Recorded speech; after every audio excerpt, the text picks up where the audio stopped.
बिस्मिल्लाहिर्रहमानिर्रहीम।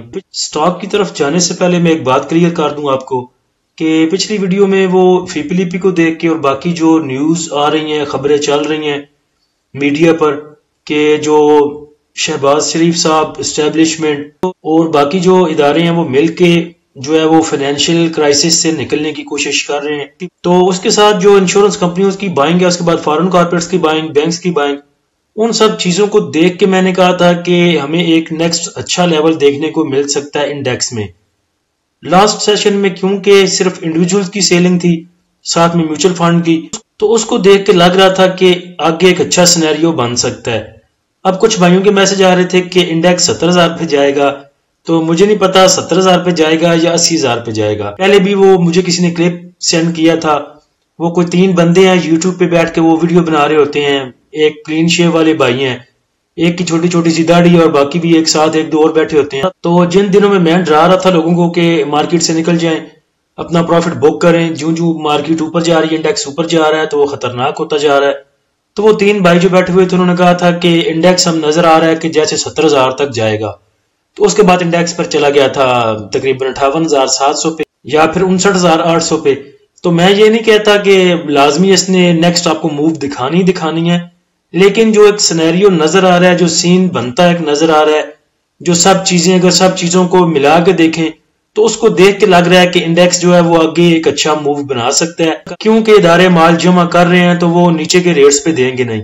Bye call में अगर देखें तो गुलेमन टेक्सटाइल की मटेरियल इंफॉर्मेशन आई थी 21 को। गुलेमन टेक्सटाइल लगा रहा है अपने छत के ऊपर सोलर पैनल्स और ये प्रोजेक्ट है उसका 17 मेगावाट का।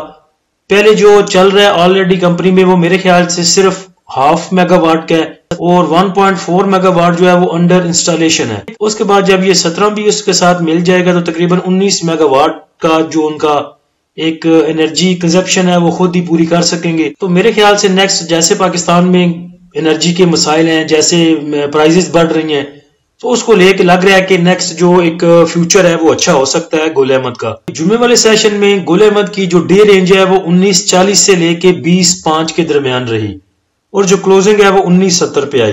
प्राइस टू अर्न रेशो देखें इसकी तो 1.73 है, जो कि एक अच्छी है।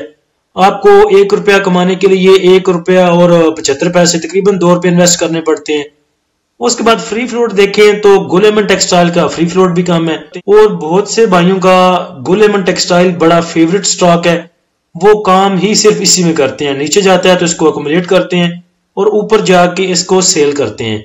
अब अगर आपने गुलेमन टेक्सटाइल को पकड़ना है तो इसकी पहली बाइंग आप कर सकते हैं 19 रुपए से लेके 19 रुपए 20 पैसे तक। उसके बाद अगर करेक्शन लेता है इंडेक्स की करेक्शन के साथ तो आप इसकी दूसरी बाइंग कर सकते हैं, जिसको एवरेज भी कह सकते हैं, 18 रुपए 40 पैसे से लेके 18.5 रुपए तक। जिन भाइयों को एवरेज का लफ्ज पसंद नहीं, मैं भी एवरेज करने के हक में नहीं रहता। मैं कहता हूं बाय करें या स्टॉप लॉस हिट कराएं या टारगेट लें और निकलें उसमें से। अब आप इसको एवरेज करना ना कहें, आप ऐसे करें कि अगर आपने 5,000 स्टॉक बाय करना है तो 2,500 या 2,000 बाय करें 19 रुपए 20 पैसे पे। उसके बाद अगर नीचे जाता है 18.40 18.50 तक तो बाकी जो आपने लेने थे वो क्वांटिटी उधर पूरी कर लें।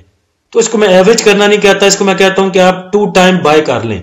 अगर आपने 5,000 स्टॉक लेना है हाफ पहले लें हाफ बाद में लें। टारगेट प्राइस आप इसकी रख सकते हैं 21 रुपए से लेके 22 रुपए 22.5 रुपए तक। स्टॉप लॉस आप 17 रुपए का रख सकते हैं। अगर आपके टारगेट से ये ऊपर निकलता जाता है जैसे कि पीए ये था, तो आप अपना स्टॉप लॉस ट्रेल करा सकते हैं और उसके बाद फिर आप देख सकते हैं 27.5 तक जाता है या 35 रुपए तक जाता है, वो आपकी किस्मत। किसी भाई ने ओजीडीसी का पूछा था कमेंट्स में और पर्सनल भी मैसेज आया था किसी भाई का ओजीडीसी को लेके और एनआरएल को लेके।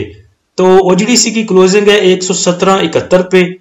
अगर आपने इसमें ट्रेड लेनी है तो आप इसको बाय कर सकते हैं 116 रुपए से लेके 118 रुपए तक और टारगेट प्राइस आप इसकी रख सकते हैं 120 से लेके 122 रुपए तक।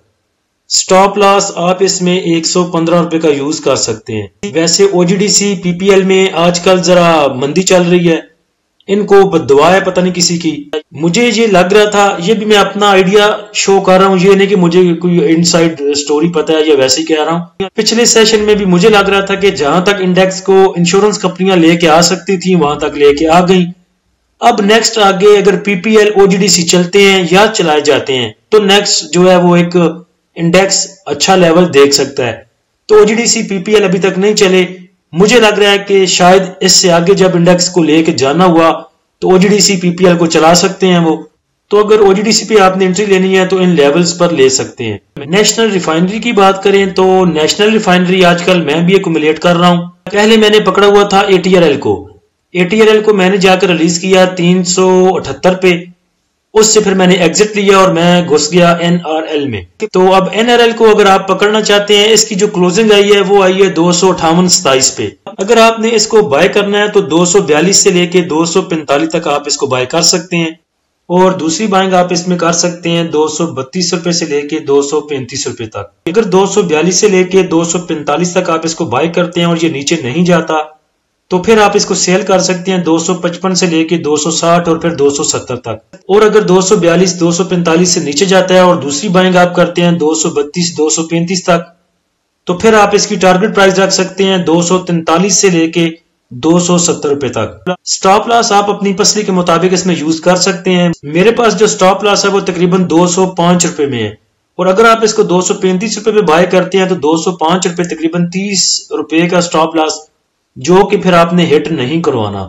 तो इसीलिए आप अपनी मर्जी से जितना आप लॉस बर्दाश्त कर सकते हैं उतना स्टॉप लॉस आप इसका यूज कर सकते हैं। एनआरएल का जो दूसरा प्लान है, जहां से पहले भी ये रेजिस्टेंस ले चुका है, वो लेवल है इसका 319 का। अगर 319 को सस्टेन करता है तो फिर जाके आप इसको 319 से ऊपर पकड़ सकते हैं, बाय कर सकते हैं, और टारगेट प्राइस आप इसकी रख सकते हैं 332 से लेके 375 रुपए तक। अगर 319 रुपए पे आप इसको बाय करते हैं तो फिर स्टॉप लॉस यूज करेंगे 315 रुपए का। तो अगर ये 319 रुपए का आपको मिलता है तो उसमें 315 रुपए का stop loss not a big deal. इतना बड़ा स्टॉक है तो उसमें 4 रुपए का स्टॉप लॉस तो होना चाहिए। सुबह के टाइम में एग्रेसिव बाइंग ना किया कीजिए, बल्कि थोड़ा सा टाइम दिया करें इंडेक्स को सस्टेन करने के लिए। देख लिया करें पहले कि इंडेक्स अपने पांव पे खड़ा होता है कि नहीं खड़ा होता, उसके बाद ट्रेड लिया करें, क्योंकि इंडेक्स की मूव के बगैर कुछ भी मुमकिन नहीं। अगर इंडेक्स में पैनिक सेलिंग आएगी उसके बाद नहीं पता चलता कि स्टॉक ने कहां से सपोर्ट लेनी है, कहां से रेजिस्टेंस लेनी है। तो ये सब चीजें जो बाय कॉल्स दी जाती हैं, मैं आपको देता हूं या कोई भी और बंदा आपको बाय कॉल देता है, तो वो सब बाय कॉल्स तभी चलती हैं अगर इंडेक्स में मूव होगी। तो अगर इंडेक्स में मूव ही नहीं होगी तो स्टॉक ऊपर तो नहीं जाएगा, फिर नीचे ही जाएगा। तो इसलिए ध्यान से ट्रेड किया करें और साथ में स्टॉप लॉस जरूर यूज किया करें। अल्लाह हम सब का हामी नासिर हो। इजाजत दीजिए, अल्लाह हाफिज।